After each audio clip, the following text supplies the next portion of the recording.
ክብደት ለመቀነስ ስታስቡ መጀመሪያ ወደ አእምሯችሁ የሚመጣው ምንድን ነው? ሰዓታትን በጂም ውስጥ ማሳለፍ፣ ከባድ ስፖርቶችን መስራት ወይንስ ራስን በረሃብ መቅጣት? ብዙዎቻችን ክብደት መቀነስ የሚቻለው በእነዚህ መንገዶች ብቻ ይመስለናል። ነገር ግን እውነታው ከዚህ የተለየ ነው። ሳይንሳዊ ጥናቶች እንደሚያሳዩት ለሰውነት ቅርጽ መስተካከልና ለክብደት መቀነስ 80% የሚሆነውን ድርሻ የሚይዘው የምንመገበው ምግብ ነው። በዚህ ቪዲዮ ውስጥ ምንም አይነት ከባድ ስፖርት ሳንሰራ በምንመገባቸው ምግቦች ላይ ብቻ ለውጥ በማድረግ በ30 ቀናት ውስጥ አስገራሚ ለውጥ የምናይባቸውን 10 ድንቅ ምግቦችን እናያለን።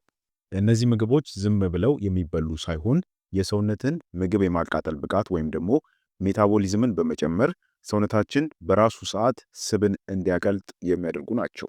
ከምግቦቹ ዝርዝር ባለፈ ደግሞ እነዚህ ምግቦች መቼ መመገብ እንዳለብን የሚገልጽ ሳይንሳዊ የአመጋገብ መርሃ ግብርን መጨረሻ ላይ አካፍላችኋለሁ። ዝግጁ ከሆናችሁ ወደ መጀመሪያው ምግብ እንለፍ። አንደኛውና በቅድሚያ ስብን ለማቃጠል ወይም ደግሞ ክብደትን ለመቀነስ መመገብ ያለብን ፕሮቲን የበዛባቸው ምግቦች ናቸው። ለምሳሌ እንደ እንቁላልና ዶሮ ያሉ ምግቦች። ለክብደት መቀነስ ጉዟችን መሰረት የሚሆነው የመጀመሪያው ምግብ ፕሮቲን ነው። ፕሮቲን በሰውነታችን ውስጥ ተርሚክ ኢፌክት ኦፍ ፉድ የተባለ ከፍተኛ የማቃጠል አቅም አለው። ይህ ማለት ፕሮቲን የበዛበት ምግብ ስንመገብ ሰውነታችን ያንን ምግብ ለመፍጨት ብዙ ካሎሪ ያቃጥላል ማለት ነው። በተለይ ጠዋት ቁርስ ላይ የተቀቀለ እንቁላል መመገብ ቀኑ ሙሉ የሚኖረንን የረሃብ ስሜት በከፍተኛ ሁኔታ ይቀንሳል። ይህም ደግሞ በምሳና በእራት ሰዓት አላስፈላጊ ምግቦችንና መክሰስ እንዳንመገብ ይረዳናል ማለት ነው። ከእንቁላል በተጨማሪ እንደ ዶሮ ስጋ ያሉ ምግቦችም ጡንቻን ሳይቀንሱ ስብ ብቻ እንዲቃጠል በማድረግ ረገድ ወደር የሌላቸው ምግቦች ናቸው። ስለዚህ ክብደት ለመቀነስ ቅድሚያ ፕሮቲንን አብዝተን መመገብ አለብን። ሁለተኛ፣ አረንጓዴ አትክልቶች ለምሳሌ ጎመን፣ ሰላጣና ቆስጣ።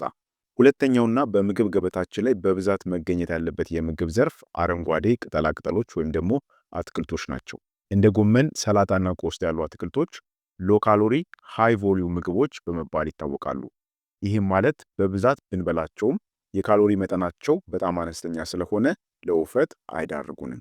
በውስጣቸው ያለው ከፍተኛ የፋይበር መጠንም ሆዳችን ቶሎ የጥጋብ ስሜት እንዲሰማው ያደርጋል። ይህም ከመጠን በላይ እንዳንመገብ ትልቅ መከላከያ ነው። በተጨማሪም እነዚህ አትክልቶች በውስጣቸው እንደ ማግኒዥየም እና ፖታሺየም ያሉ ማዕድናትን የያዙ በመሆናቸው በሰውነታችን ውስጥ አላስፈላጊ የውሃ መከማቸትን በመቀነስ የሆድ መነፋት እንዲጠፋና ሆዳችንም እስሊም እንዲሆን ይረዳሉ ማለት ነው።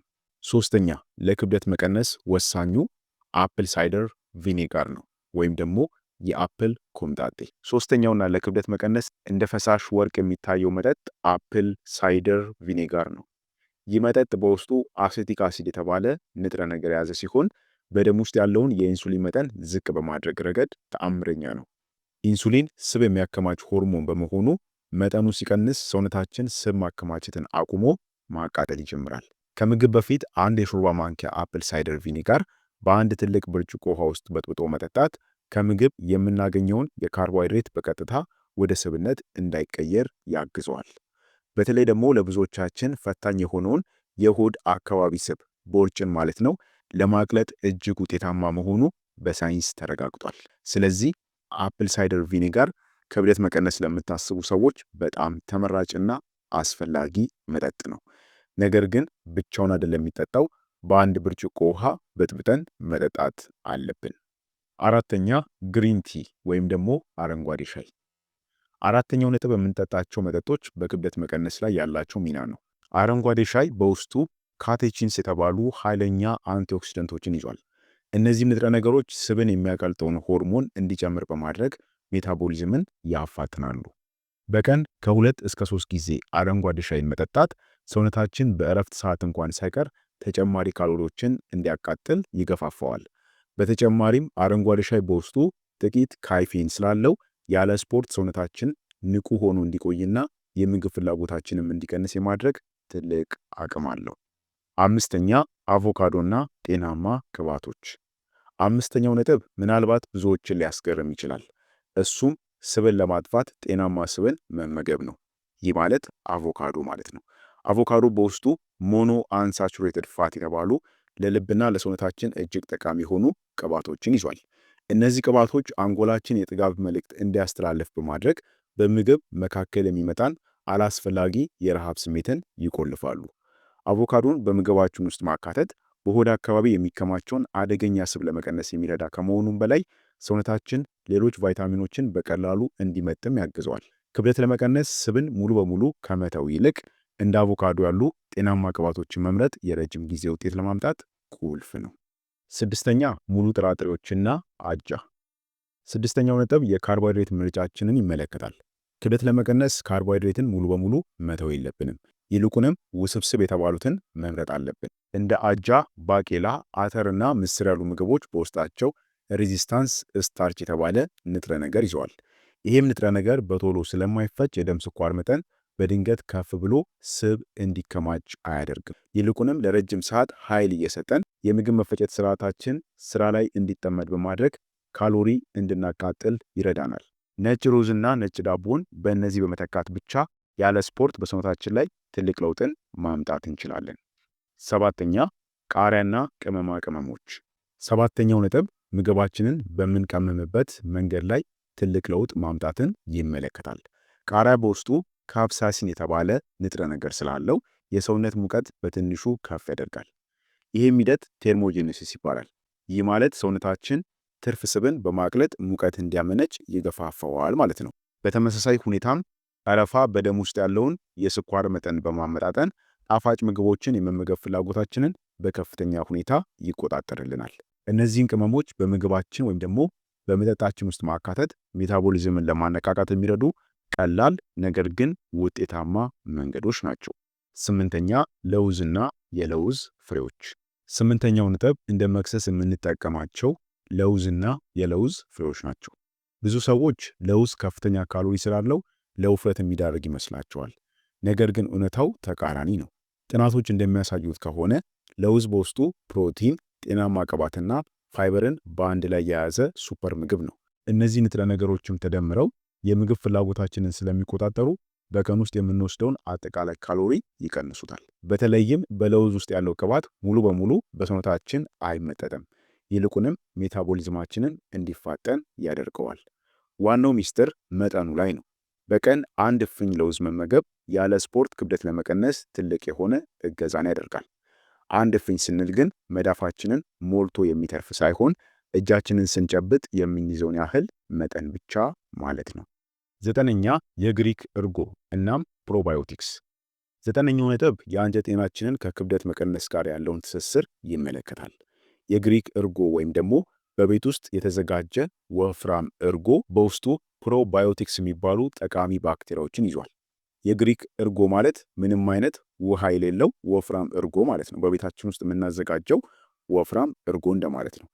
እነዚህ ባክቴሪያዎች በአንጀታችን ውስጥ ያለውን ስነ ህይወታዊ ሚዛን በማስተካከል ሰውነታችን ስብን የሚያቀልጥበትን መንገድ ያቀላጥፋሉ። በተጨማሪም የግሪክ እርጎ ወይም ደግሞ ወፍራም እርጎ ከመደበኛው እርጎ በሁለት እጥፍ የሚበልጥ ፕሮቲን ስላለው ለረጅም ሰዓት ጠግበን እንድንቆይና ጡንቻችን እንዳይዝል ይረዳል። የአንጀት ጤና ሲስተካከልም የሆድ መነፋት ይቀንሳል፣ የምግብ መፈጨትም የሚፋጠን ይሆናል ማለት ነው። አስረኛውና ምናልባትም ከሁሉም በላይ ቀላሉና ወሳኙ ነጥብ ውሃ ነው። ብዙ ጊዜ ሰውነታችን የውሃ ጥም ሲሰማው አንጎላችን እንደ ረሃብ አድርጎ ሊተረጉመው ይችላል። በዚህ ምክንያት መብላት የሌለብንን ሰዓት እንድንበላ እንገደዳለን ማለት ነው። በቀን ውስጥ በቂ ውሃ መጠጣትም ሜታቦሊዝምን በ30% ያፋጥናል። በተለይ ከምግብ 30 ደቂቃ በፊት ግማሽ ሊትር ውሃ መጠጣት ሆዳችን በከፊል እንዲሞላ ስለሚያደርገው በምግብ ሰዓት የምንወስደውን የካሎሪ መጠን ይቀንሳል። ውሃ በሰውነታችን ውስጥ ያሉ መርዞችንም ጠርጎ በማውጣት ሴሎቻችን ስብን በብቃት እንዲያቃጥሉ ምቹ ሁኔታን ይፈጥራል። ያለ ስፖርት ክብደት ለመቀነስ በቀን ቢያንስ ከ2 እስከ 3 ሊትር ውሃ መጠጣት እንደ ግዴታ መታየት አለበት። ስለዚህ እንግዲህ እነዚህ 10 ምግቦች በዋነኛነት ክብደትን ለመቀነስ በከፍተኛ ሁኔታ ለውጥን የሚያመጡ እጅግ አስፈላጊና ጤናማ ምግቦች ናቸው ማለት ነው። አንዳንዶቹ መጠጦችንም ያካትቱ ናቸው። እስካሁን ያየናቸው እንግዲህ 10 ምግቦች ለክብደት መቀነስ እጅግ ጠቃሚ መሆናቸውን አውቀናል። ነገር ግን እነዚህ ምግቦች ዝም ብሎ በፈለጉት ሰዓት መመገብ ብቻውን በቂ አይደለም። ክብደት ለመቀነስ ሂደቱ ስኬታማ እንዲሆን ምን መብላት አለብን የሚለውን ያክል መቼ መብላት አለብን የሚለውም ጥያቄ ወሳኝ ነው። ሰውነታችን የራሱ የሆነ ባዮሎጂካላዊ ሰዓት አለው። በተወሰኑ ሰዓታት ላይ ስንመገብ ሜታቦሊዝማችን ይፋጠናል። በሌሎች ሰዓታት ደግሞ ሰውነታችን ምግቡን ወደ ስብነት የመቀየር ዝንባሌው ይጨምራል። አሁን ደግሞ እነዚህን 10 ምግቦች በመጠቀም በ30 ቀናት ውስጥ ውጤት የሚያመጣውንና ያለ ስፖርትም ስብ የሚያቃጥለውን የዕለት ተዕለት የአመጋገብ መርሃ ግብርን በዝርዝር እንመለከታለን። መጀመሪያ የምንጀምረው ከጠዋት ነው። የጠዋት አጀማመራችን ይሄ ማለት ከጠዋቱ 1 ሰዓት እስከ 2 ሰዓት ባለው ጊዜ ማለት ነው። ቀኑን የምንጀምርበት መንገድ የሰውነታችንን የስብ መቃጠል ሂደት ወይም ደግሞ ሜታቦሊዝማችንን ይወስነዋል። ጠዋት እንደተነሳን በባዶ ሆዳችን 1 ብርጭቆ ለብ ያለ ውሃ በግማሽ ሎሚና በ1 የሾርባ ማንኪያ አፕል ሳይደር ቪኔጋር በጥብጦ መጠጣት የሌሊቱን የጾም ጊዜ በማራዘም ሰውነታችን የተከማቸውን ስብ ለጉልበት እንዲጠቀም ያስገድደዋል። ይህ መጠጥ የጉበትን ስራ በማቀላጠፍና የምግብ መፈጨት ስርዓትን በማንቃት ለቀጣዩ ቀን ዝግጁ ያደርገናል ማለት ነው። ስለዚህ ማለዳችሁን ወይም ደግሞ ጠዋታችሁን በዚህ ጀምሩ። ከዛ በኋላ የቁርስ ሰዓት ነው። ከጠዋቱ 2 ተኩል እስከ 4 ሰዓት ጊዜ ባለው ማለት ነው። ለክብደት መቀነስ ትልቁ ስህተት ቁርስን መዝለል ሳይሆን በቁርስ ላይ የተሳሳተ ምግብን መምረጥ ነው። በዚህ ሰዓት ሰውነታችን ጉልበት ስለሚፈልግ ቀደም ብለን የጠቀስናቸውን ፕሮቲን የበዛባቸው ምግቦች የምንጠቀምበት ትክክለኛው ጊዜ አሁን ነው። ለምሳሌ 2 ወይም ደግሞ 3 የተቀቀለ እንቁላል ከአንድ አቮካዶ ጋር መመገብ ትልቅ ምርጫ ነው። ይህ ጥምረት የደም ስኳር መጠን እንዳይጨምር ስለሚያደርግ ሰውነታችን ስብ ማከማቸቱን አቁሞ እንዲያቃጥል ያዘዋል። በዚህ ሰዓት ቡና ወይም ደግሞ ሻይ መጠጣት ከፈለጋችሁ ያለምንም ስኳር በመጠጣት ሜታቦሊዝማችሁን የበለጠ ማነቃቃት ትችላላችሁ። ከዛ ቀጥሎ የምሳ ሰዓታችን ነው። ከቀኑ 6 ሰዓት እስከ 8 ሰዓት አካባቢ ባለው ጊዜ ማለት ነው። በምሳ ሰዓት የሰውነታችን ሜታቦሊዝም ከፍተኛ ደረጃ ላይ የሚገኝበት ጊዜ ነው። በዚህ ሰዓት የምንመገበው ምግብ ቀሪውን የቀትር ኃይላችንን ይወስነዋል። ምሳችንን ስናዘጋጅ የሳህናችን ግማሽ ክፍል ቀደም ብለን በጠቀስናቸው እንደ ጎመንና ሰላጣ ባሉ አረንጓዴ አትክልቶች መሙላት አለብን። ቀሪውን ሩብ ክፍል ደግሞ በፕሮቲን ማለትም በዶሮ ስጋ ወይም ደግሞ በጥራጥሬ፣ የመጨረሻውን ሩብ ክፍል ደግሞ በጥቂት ውስብስብ ካርቦሃይድሬት ለምሳሌ እንደ አጃ ወይም ደግሞ የጥቁር ጤፍ እንጀራ ማሟላት ይገባል። ምሳ ላይ አትክልቱን ቀድሞ መመገብ በደማችን ውስጥ ያለውን ኢንሱሊን ስለሚቆጣጠር ሰውነታችን ምግቡን ወደ ስብነት ከመቀየር ይልቅ ለጉልበት እንዲጠቀምበት ያደርገዋል ማለት ነው። ከምሳ በኋላ ወዲያውኑ ውሃ ከመጠጣት ይልቅም 30 ደቂቃ ቆይቶ መጠጣት ለምግብ መፈጨት እጅግ የተሻለ ነው። ከዛ የመክሰስ ሰዓት ነው። ከቀኑ 10 ሰዓት እስከ 11 ሰዓት ባለው ጊዜ ማለት ነው። ብዙውን ጊዜ ከሰዓት በኋላ የድካም ስሜትና ጣፋጭ የመመገብ ፍላጎታችን ሊመጣ ይችላል። ይህን ስሜት ለማሸነፍና እስከ 4 ሰዓት ድረስ በንቃት ለመቆየት ቅድም የጠቀስናቸውን 1 እፍኝ ለውዝ የምንመገብበት ትክክለኛ ሰዓት አሁን ነው። ለውዝ በውስጡ ያለው ጤናማ ቅባትና ፋይበር አንጎላችን የጥጋብ መልእክትን እንዲያስተላልፍ ያደርገዋል። በዚህ ሰዓት 1 ስኒ ግሪን ቲ ወይም ደግሞ አረንጓዴ ሻይ መጠጣት ደግሞ ሰውነታችን በእረፍት ላይ ሆኖ እንኳን ስብ ማቃጠሉን እንዲቀጥል ትልቅ ጉልበት ይሆነዋል ማለት ነው። ከዛ በመቀጠል የእራት ሰዓታችን ነው። ይህም ከምሽቱ 12 ሰዓት እስከ 1 ተኩል ባለው ጊዜ። ክብደት ለመቀነስ ከምሽቱ 2 ሰዓት በኋላ ምንም አይነት ምግብ አለመመገብ ይመከራል። ይህንንም ኢንተርሚተንት ፋስቲንግ እንለዋለን። እራት ላይ ካርቦሃይድሬትን ሙሉ በሙሉ በማስወገድ እንደ አትክልት ሾርባ፣ ሰላጣ ወይም ደግሞ ወፍራም እርጎን መመገብ ለውጡን ያፈጥነዋል። ቀድመን መመገባችን ሰውነታችን በእንቅልፍ ወቅት ምግብ ከመፍጨት ይልቅ ስብን በማቅለጥና ሴሎችንን በማደስ ላይ እንዲያተኩር ይረዳዋል። በእንቅልፍ ሰዓት ሰውነታችን ስብ የሚያቀልጥበትን ፋብሪካ የሚከፍተው እራታችን ቀላልና ቀደም ብሎም የተበላ ሲሆን ብቻ ነው። ለዚህ ነው የእራት ሰዓታችሁ እስከ 1 ተኩል መጠናቀቅ አለበት የሚባለው ማለት ነው። ከዛ በኋላ የእንቅልፍ ዝግጅት ነው። ከምሽቱ 3 ተኩል እስከ 4 ተኩል ባለው ጊዜ ማለት ነው። ከመተኛታችን በፊት በቂ ውሃ መጠጣትና ቢያንስ ከ7 እስከ 8 ሰዓት መተኛት ለክብደት መቀነስ ወሳኝ ነው። እንቅልፍ ሲያጥረን ኮርቲሶል የተባለው የጭንቀት ሆርሞን ስለሚጨምር ሰውነታችን ስብ እንዲያከማች ያደርገዋል።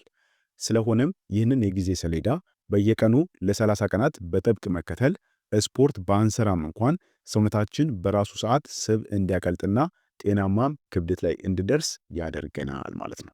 ለማጠቃለል ያክል ክብደት መቀነስ ማለት ራስን በረሃብ መቅጣት ወይም ደግሞ በጂም ቤት ወይም ደግሞ በስፖርት ቤት ውስጥ ሰዓታትን መጨረስ ማለት አይደለም። ይልቁንም ትክክለኛው ምግብ በትክክለኛው ሰዓት የመመገብ ጥበብ ነው። ዛሬ ያየናቸውን 10 ምግቦችና የአመጋገብ መርሃ ግብር ለሚቀጥሉት 30 ቀናት በጥንቃቄ ከተከተላችሁ በሰውነታችሁና በጤናችሁ ላይ የሚመጣው ለውጥ ያስገርማችኋል። ዋናው ቁልፍ ነገር ዛሬውኑ መጀመርና ራስን መቆጣጠር ነው። ይህ ቪዲዮ ጠቃሚ ሆኖ ካገኛችሁት ላይክ በማድረግ ለሌሎችም ተደራሽ እንዲሆን አድርጉ። ለቻናሌም አዲስ ከሆናችሁ ሰብስክራይብ እያደረጋችሁ ቤተሰብ ሁኑ። ለዛሬ በዚያ ያበቃው። በቀጣይ ደግሞ በሌላ አስተማሪ የጤና ትምህርት የምንገናኝ ይሆናል። እስከዛው በጤና ቆዩልኝ። ቻው።